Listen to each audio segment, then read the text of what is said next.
Hi, my name is Don Boldt. Welcome to the 10-Minute Parent, where we'll be giving you short little 5 to 10 minute videos that will give you some opportunity to learn some things about parenting from a biblical perspective that I think are going to help you to be much more successful and perhaps a little less frustrated in raising your children.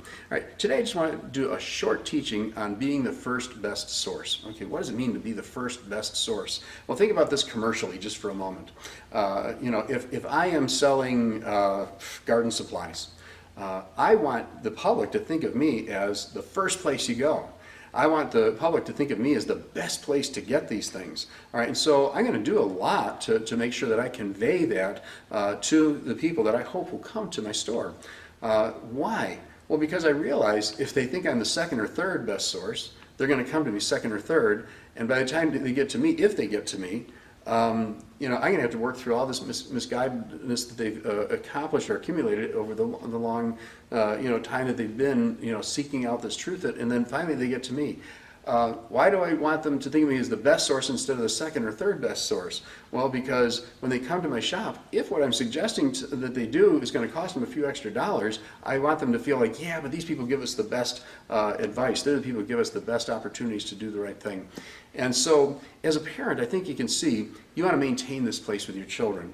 And I want to suggest a few things that are going to help to keep you in that place in their life. Your children grow up, and if you were a child, right? You remember you had questions, you had things you wondered about, you had things that what about this, what about that? Well, to be the first best source, I'm going to encourage you. You need to get there before the question comes. If I, again, back to the garden shop here, if I wait until a person needs garden supplies to convince them that they should come to me first, it's probably too late. But if I've been talking to them about gardening all along, more than likely they'll think of me as somebody that they ought to come and see. All right, so these questions in life. I want to encourage you to find opportunities to talk with your children about these things. I remember people would say they loved watching the news with me and my family. Well, why? And I asked them, why do you say that? And they said, well, I've never seen anybody who watches the news like your family watches the news. And I said, again, please help me understand. They said, well, it's like this big discussion that's going on while the news is on. Something happens and somebody says, well, why do you think they did that?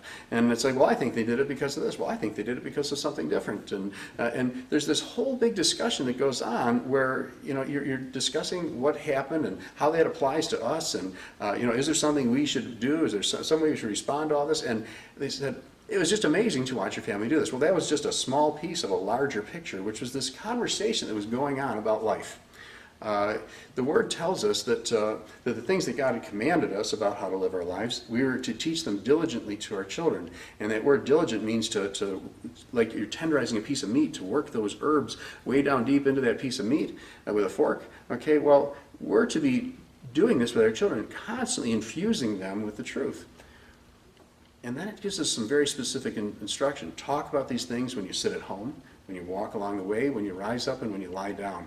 And basically what it's saying is make it a constant conversation that's going on all the time about life and about God and about the things that are most important. All right, and so what I want to encourage you is you got to get there ahead of the question. We had already talked about the facts of life before my children had questions about the facts of life. So when they had questions about the facts of life, they said, wait a minute, they know about it, let's go talk to them.